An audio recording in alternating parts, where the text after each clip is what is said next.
Doctor. Hola. Gràcies per ser aquí. Gràcies per invitar-me a Singulars. Doctor, per què ara yo? Pues por una razón sencilla, Jaume. Porque ahora nos toca a nosotros. Es nuestro momento. Ya no podemos seguir perdiendo el tiempo, desgastándonos, consumiendo glucosa cerebral de quién tiene la culpa, lo hizo el uno, lo hizo el otro. Es el momento en que cada uno de nosotros digamos, es mi vida, es mi futuro. Es absurdo que pretendamos que las circunstancias mejoren si no estamos dispuestos a mejorarnos a nosotros mismos.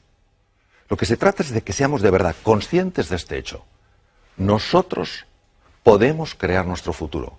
Tenemos que saber cómo, de qué manera sucede esto, cuál es el camino, cuál es la vía para aflorar ese potencial que las personas tenemos. Bueno, es de mucha actualidad, falleció ayer, y cuando ciertas personas dicen ciertas cosas, esas cosas que dijeron nunca mueren y nos acompañan generación tras generación. En el siglo XVII, un filósofo francés, René Descartes, padre de la filosofía racionalista, dijo, pienso, luego existo. Como si lo único importante y relevante en la vida de un ser humano fuera el intelecto. Nadie le quita el poder y el alcance al intelecto. Pero ¿qué pasa con las emociones? ¿Qué pasa con los sentimientos? ¿Qué pasa con la fuerza del corazón? Lo más íntimo en el ser humano. Pues fíjate lo que decía. La salvación de nuestro mundo se encuentra en el corazón de las personas. No habla del intelecto, no habla de la erudición, habla del corazón, en su humildad. La humildad para asombrarse, la humildad para sorprenderse, la humildad para mirarnos a nosotros mismos con ojos nuevos y no juzgarnos y decimos, no, yo es que no doy la talla, yo no soy capaz, yo no llego. Pero si no te conoces, ¿cómo te puedes juzgar? Mírate con otros ojos, ten la humildad que tiene un niño de explorar una tierra que es mágica. Responsabilidad, ¿qué quiere decir capacidad de respuesta? Sé responsable de tu vida. Toma las riendas de tu vida, no juegues el papel de una víctima, está en juego todo tu futuro. A ver, todos seríamos muy cuidadosos si tuviéramos ahorros, con la manera en la que se gestionarían esos ahorros. ¿Cómo no somos igual de cuidadosos con la forma en la que se gestiona nuestra vida? Capacidad de reflexión. Vamos demasiado deprisa. Vamos demasiado deprisa. Necesitamos pararnos para saber a dónde queremos ir. No sea que al final, después de tanto correr, digamos, anda, pues he llegado donde yo no quería ir. Entonces, que aunque este hombre ya ha pasado a otra dimensión, la que sea, que sus palabras al menos nos inviten a seguir buceando en esa hondura, en ese misterio que es el ser humano. Bueno, esta es una mujer que cada vez que pienso en ella es que me conmuevo. Cuando tenía 16 meses de edad tuvo una meningoencefalitis muy grave y se quedó ciega, muda y sorda. No obstante, fue la primera mujer en la historia que se graduó con honores por la Universidad de Harvard, Helen Keller. En una ocasión un periodista entrevistó a esta mujer y le dijo, señorita Keller, ¿hay algo peor que ser ciego? Y ella le dijo, sí. Es peor poder ver y no tener una visión. Porque cómo vemos el futuro determina cómo vivimos el presente. Si yo no creo un futuro ilusionante, si yo no creo un horizonte que tire de mí, ¿cómo en mi día a día voy a actuar con fuerza, con energía y con pasión? No. Miro ese universo que hay ahí lejano y digo, no hay nada para mí. Entonces en mi día a día iré con tristeza, iré con desánimo. Bueno, es la profecía que se autocumple. En poco tiempo efectivamente veré ese futuro y no seré consciente de que yo también lo he creado con mi forma de comportarme, mi forma de ser. Es básico entrenar la mente. La mente es algo de tal complejidad que es muy difícil definirla y mucho menos con 4 o 5 palabras. ¿Qué es entrenar la mente? Lo primero es entrenar la atención. No perdamos más el tiempo enfocándonos en lo que está mal. Vamos a enfocarnos en lo que podría estar bien. No en quién tiene la culpa, sino en qué podemos hacer nosotros juntos.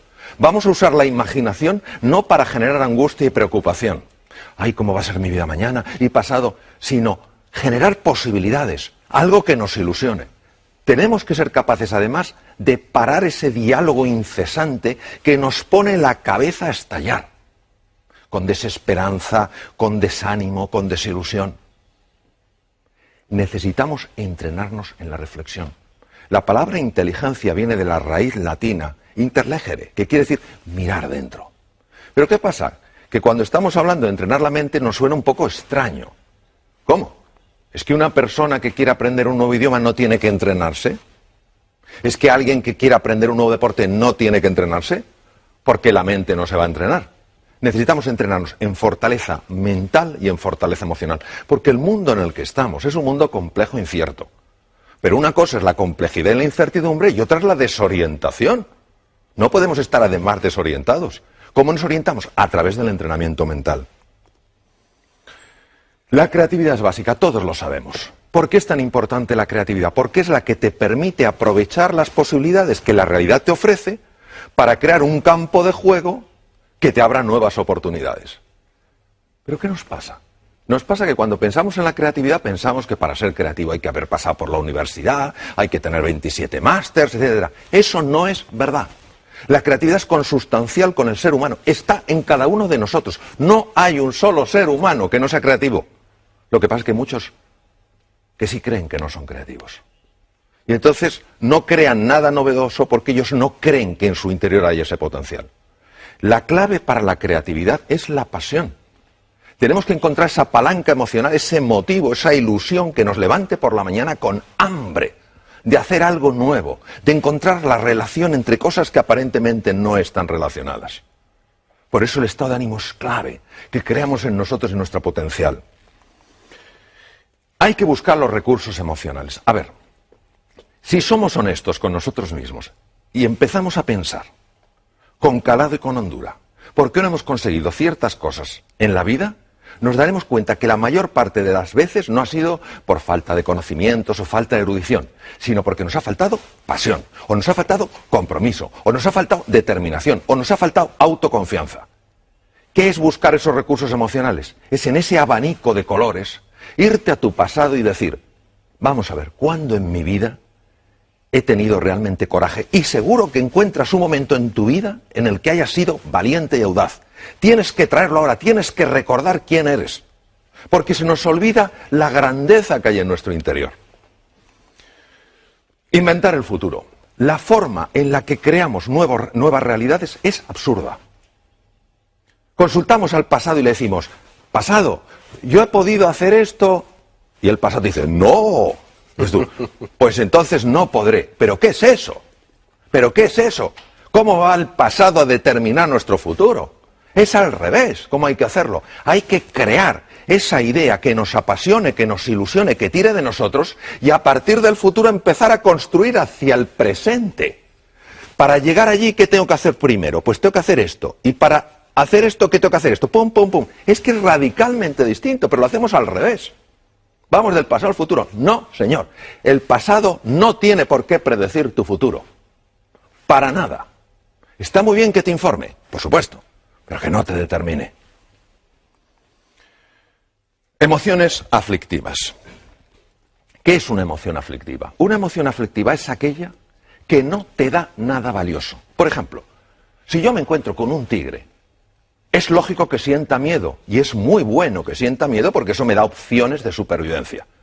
Pero si yo estoy en este estudio contigo, en un entorno agradable y acogedor, y tengo miedo, eso me paraliza, no me da nada. Estamos paralizados por la desesperanza, por la ira, por el miedo. No tiene ningún sentido. Es fundamental que empecemos a comprender un poco mejor cómo gestionar estas emociones aflictivas. Y para eso hay que entender que hay tres estructuras que, si me permites, las voy a enseñar. Una de ellas es la amígdala. Viene del griego almendra, está situada aquí en los polos anteriores del lóbulo temporal. Otra es el hipotálamo, que está aquí. Y otra es lo que se llama la sustancia gris periacueductal, que está justo aquí, alrededor del acueducto de Silvio. ¿Por qué es importante conocer estas emociones aflictivas? Porque nosotros tenemos sobre todo tres grandes lastres que nos dificultan llegar a ese futuro ilusionante. Primero, la ignorancia. Si yo no soy consciente de mi talento y mi potencial, ¿cómo me voy a atrever? Número 2, la pereza. ¡Ay, la pereza! Oh, ¿cuántas veces el camino correcto no es el camino fácil? Pero el tercero es el miedo, una de las emociones aflictivas más potentes. Entonces, ¿qué podemos hacer para gestionar el miedo? Yo, de todas las cosas que he visto en mi larga trayectoria como cirujano y en muchos temas en los que he estado metido, al final me doy cuenta de una cosa. El miedo, cuando te engancha, hay que gestionarlo por vía física, utilizando técnicas físicas, técnicas respiratorias, gestionando el diafragma porque es el que te cambia la química hormonal, cambiando el foco de tu atención, utilizando colores. ¿Por qué colores? Pues no lo sabemos. Esto lo descubrieron científicos orientales hace miles de años. Los colores tienen un impacto tremendo en el hemisferio derecho del cerebro, que es el que gestiona estas cosas. Nosotros sabemos que al imaginar un color azul llevado a ciertas partes del cuerpo, sabemos que automáticamente empieza a cambiar esa emoción aflictiva. ¿Por qué? Bueno, porque cambia la química, las imágenes generan emociones, las emociones están asociadas a procesos químicos. Entonces, es fundamental que sepamos que el miedo se puede gestionar, por lo menos, para que no nos paralice cuando es una emoción aflictiva. Bueno, luego hay una cosa que es que creo que la tenemos que recuperar. Nos hemos pensado que los éxitos suceden solos. Se ha perdido la cultura del esfuerzo, la cultura del trabajo. A ver, yo a veces me quedo impresionado cuando dicen, aprenda usted inglés en 3 meses, mientras duerme y, por supuesto, sin esfuerzo. Pero ¿cómo se va a creer uno eso? Pero nos gusta tanto la fórmula, la receta mágica. Lo quiero, es mío. Pues no funciona. Probablemente el inventor más prolífico que existió nunca, Thomas Alva Edison, dijo, el genio es 1% inspiración y 99% trabajo, transpiración, sudar. Entonces, ¿qué quiere decir? Esto es como una goma. Hay que dejar que se tense. Es el momento en el que nos cuesta las cosas y tenemos que seguir. No tiremos la toalla. Cuando aguantamos la tensión y estamos incómodos, y es normal que estemos incómodos, el cerebro automáticamente tiene que resolver ese dolor. Porque su misión es evitar el dolor. ¿Cómo lo resuelve? Abre la ventana de la inteligencia y de la creatividad. Y por eso todos sabemos que cuando hemos aguantado de verdad, de repente, no sabemos cómo, hemos encontrado una ventana, un espacio. Anda, ¿cómo no lo había visto antes? Porque hay que esforzarse buscando y trabajando. Por eso la determinación, la persistencia, la paciencia son valores tan grandes. Entonces ahora no podemos decir, no, esto sucede solo. No es verdad. No es verdad. El ser humano necesita esforzarse por aquello que vale la pena en su vida. ¿La V de qué? De valores. A ver, creo, desde mi pequeña perspectiva, que necesitamos urgentemente recuperar los valores. Valores que no dependen de un credo, que no dependen de una cultura, que no dependen de una forma de pensar. Están implícitos en la naturaleza humana. ¿Qué es un valor? Un valor es todo aquello que a mí, como ser humano, me perfecciona. Si la generosidad me perfecciona, eso es un valor. Si el coraje, la audacia me perfecciona, eso es un valor. Los valores son los que nos dan guía, referencia. En un mundo marcado por la complejidad y la incertidumbre, ya lo he comentado antes, ¿qué es lo que nos da la orientación? ¿Cuál va a ser nuestro faro? Esos valores. Ojo con la sensación de impotencia. Jaume, yo la veo continuamente. No sé cuántos, no sé qué. Una cosa es el diagnóstico, y en medicina esto lo sabemos bien. A nosotros nos interesa hacer un diagnóstico correcto. A ver, si yo tengo una enfermedad seria y voy al médico, el médico me dice, no se preocupe, es un catarrillo. Yo digo, qué médico más simpático, pero no me ha ayudado a nada. Yo prefiero que me diga, mire, tiene usted una neumonía, es un diagnóstico más duro que un catarro, pero porque hacemos el diagnóstico correcto le podemos curar. Bien, el diagnóstico actual es un diagnóstico serio. La situación actual del mundo es seria y es compleja. No lo podemos negar, no podemos ser como el avestruz, aunque eso no lo hacen las avestruces, lo de hacer un agujero. No hay un avestruz así de tonta en toda África, vamos, que meta la cabeza bajo tierra, ni de broma. Pero claro, de acuerdo, tenemos un diagnóstico. Luego hay un pronóstico. ¿Qué es el pronóstico? El pronóstico es lo que los expertos dicen sobre eso. El médico te puede decir como experto, tiene usted una neumonía, con el antibiótico adecuado, los antibióticos adecuados, pues en una semana usted se cura. Eso es el pronóstico. Y otra cosa es el veredicto. El veredicto no lo puede dar nadie. ¿Por qué? Porque entre el diagnóstico y el pronóstico y el veredicto hay un espacio enorme. ¿Cuál? El uso de mi libertad y mi potencialidad como ser humano. Todavía me acuerdo de una persona en el Memorial de Nueva York, uno de los mejores hospitales del mundo, unos 2 mejores, tenía un carcinoma pulmonar en variedad muy severa y muy avanzada. Le dijeron, tiene usted 3 meses de vida. Diagnóstico era correcto, carcinoma pulmonar en un estadio muy avanzado. Pronóstico, desde el punto de vista estadístico, usted tiene 3 meses de vida, pero se lo dijeron como un veredicto, usted tiene 3 meses de vida. Y este señor dijo, lo siento, compro su diagnóstico, compro su pronóstico, pero no su veredicto. Tengo demasiadas cosas que hacer. Vivió 3 años. Entonces, esto no es sencillamente un caso extraño. ¿Qué es lo que nos perdemos? Nos perdemos lo que puede emerger del ser humano cuando ese ser humano dice, ahora yo, ahora me toca a mí. Pero esta es la historia de Sísifo, condenado por Zeus, un dios más bien poco piadoso, a subir una piedra y cuando la había llevado a lo alto de la colina, la propia piedra bajaba y él volvía a hacerlo. Esto lo estoy viendo continuamente, la sensación de desesperanza. Haga lo que haga, para nada sirve. ¡Claro que sirve! ¿Cómo no va a servir? De hecho, es lo único que sirve. Pero si tú crees que no sirve, dejarás de esforzarte como te puedes esforzar. Y entonces se cae en la desesperanza. Este es el drama de hoy. El drama de hoy no es ya la dificultad que hay, que es real, sino nuestra sensación de impotencia que la está acompañando. Uno se pregunta, ¿por qué tuvo tanto impacto esta película durante la Segunda Guerra Mundial? Porque habla de las creencias. Son 3 personajes que van con Dorothy, cada uno se ve limitado por algo. Y hay un mago que se supone que es un ser enorme, con unas voces tremendas, y al final se dan cuenta que es un hombre con una megafonía. Es chiquitín, y tiene una megafonía. Así son nuestras creencias limitantes, esos programas que tenemos metidos. No puedes, no llegarás, no serás capaz. Pero si esos son puras entelequias. Lo que pasa es que las vivimos como reales.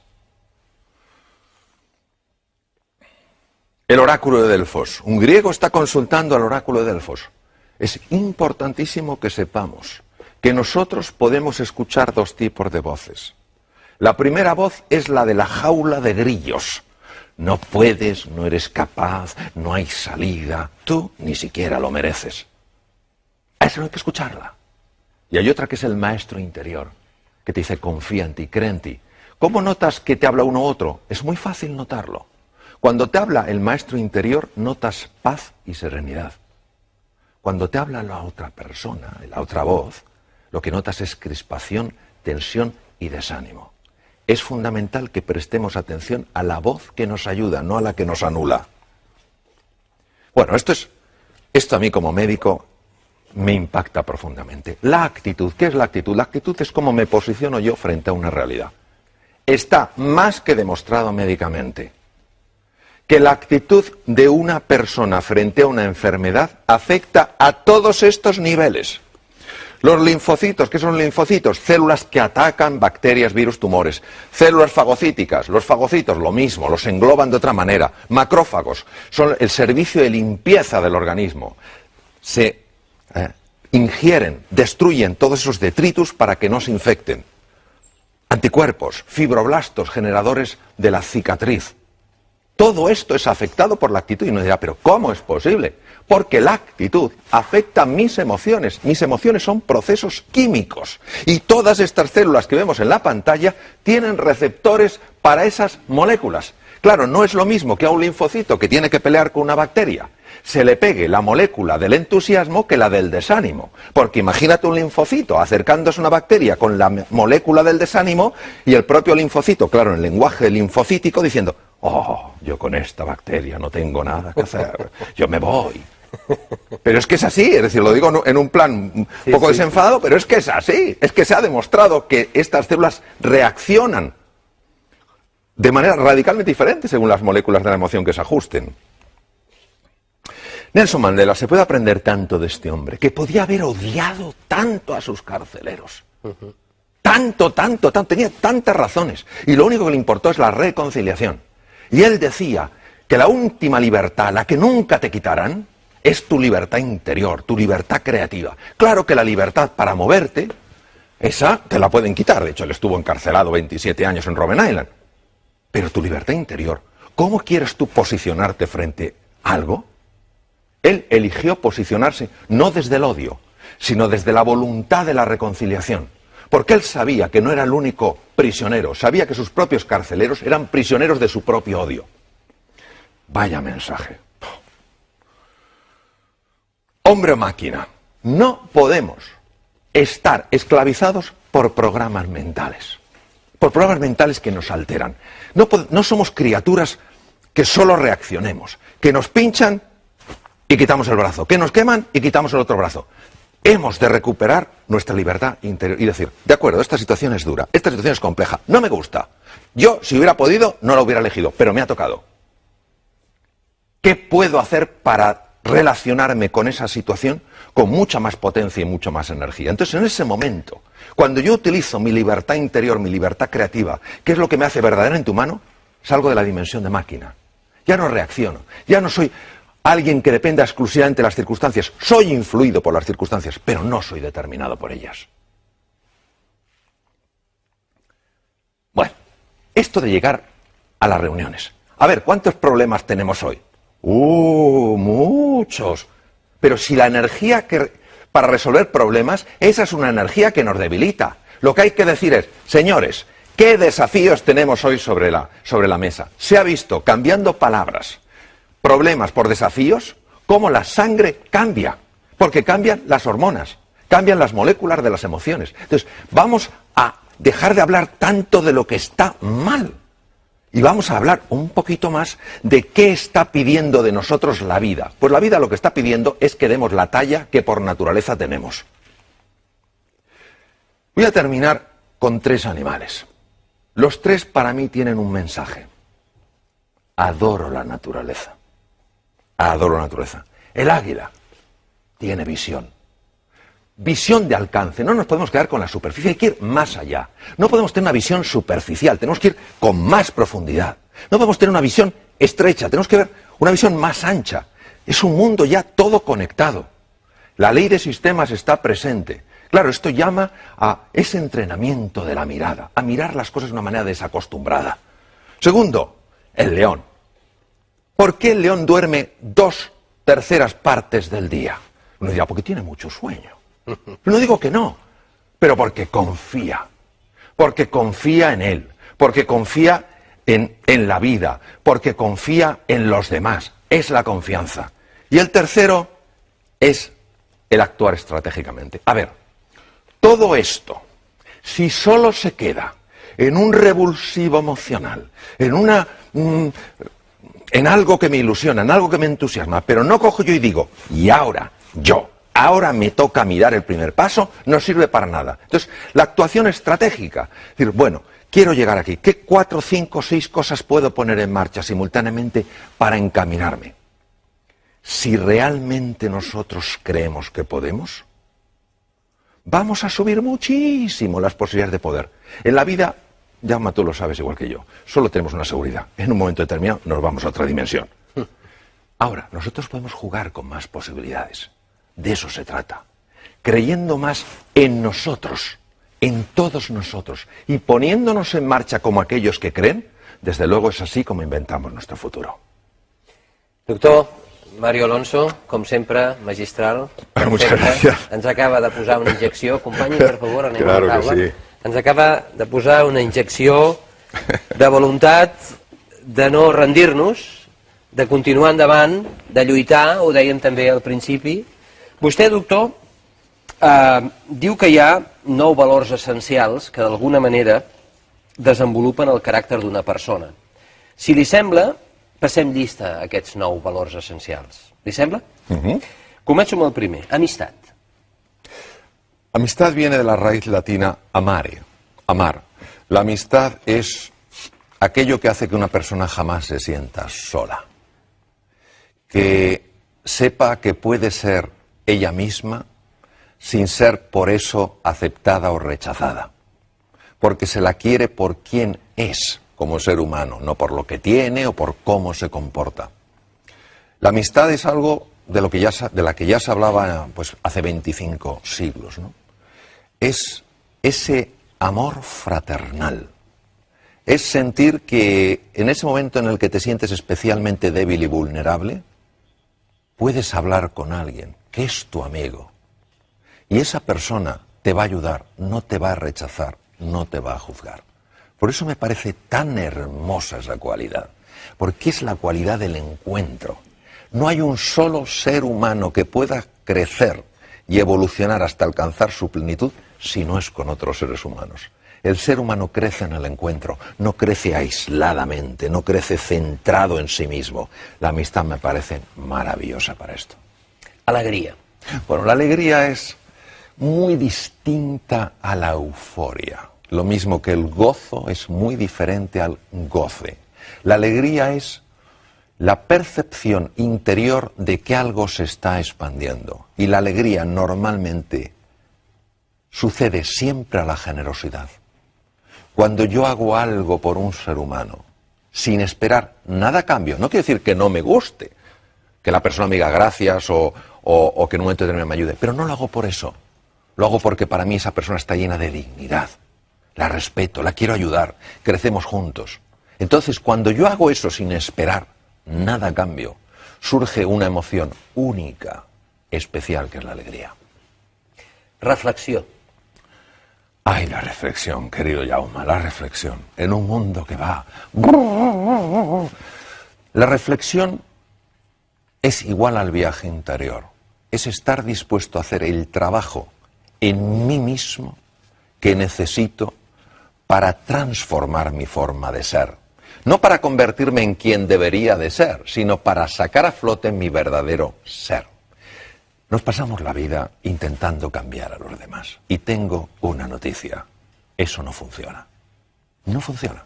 Porque cuando tú notas que alguien te está intentando cambiar, porque se supone que no haces las cosas o que no eres una persona suficientemente completa, te resistes. Pero cuando uno a sí mismo se dice, oye, yo esto lo tengo que cambiar. En el momento en el que tú te lo dices a ti mismo, ahí es cuando empieza el cambio. Eso sin reflexión no sucede. Compassió. Ah, la compasión. Compasión quiere decir conectar con la pasión, con el sufrimiento de un ser humano. Es la base de la empatía. No implica estar de acuerdo con lo que una persona hace. Es intentar entender por qué lo hace. Cómo está viendo las cosas para actuar así. Es la base del encuentro entre dos seres humanos. Evita que reaccionemos. Y lo que invita es a explorar, a buscar, a comprender para poder ayudar. Compromís. Bueno, voy a poner un ejemplito. Yo comprendo que es posiblemente conocido. Me gusta ponerlo. El compromiso no es la implicación. El compromiso es mucho más serio. Y suelo poner el ejemplo, posiblemente sea conocido aún así, es muy gráfico. Plato de huevos fritos con bacon. La gallina implicada, el cerdo comprometido. Se deja la piel. Entonces, el compromiso es cuando tú dices, esto sale sí o sí. Me caeré 27 veces. Cometeré 50 errores. Siempre me levantaré una vez más de las que me caiga. El compromiso solo lo llevas a cabo cuando algo es un valor tan importante que dices, hay demasiado en juego. Y cuando una persona está comprometida de verdad en algo, ahí es cuando empieza a emerger la grandeza que hay en el interior. Em salto, doctor Mario Alonso, dos valors perquè vostè n'ha parlat bastant durant la seva presentació, que és creativitat i entusiasme. I passo directament al valor de la fe. Fe es creer sin tener evidencias. Creo firmemente que la fe mueve montañas y que las montañas a veces más grandes no son las que vemos ahí fuera, sino las que tenemos dentro. Montañas que son falta de reconocimiento a nuestras propias capacidades, a nuestros propios recursos, a nuestra propia imaginación, a nuestra propia creatividad. Claro, la fe solo sucede si tú te pones en marcha apostando de verdad por ti. Entonces, yo necesito las evidencias antes, entonces eso no es fe. El mérito de la fe es que solo saldrá lo que tienes dentro cuando primero creas que de verdad existe y te pongas en marcha, como se ponen en marcha aquellos que de verdad creen. Humilitat.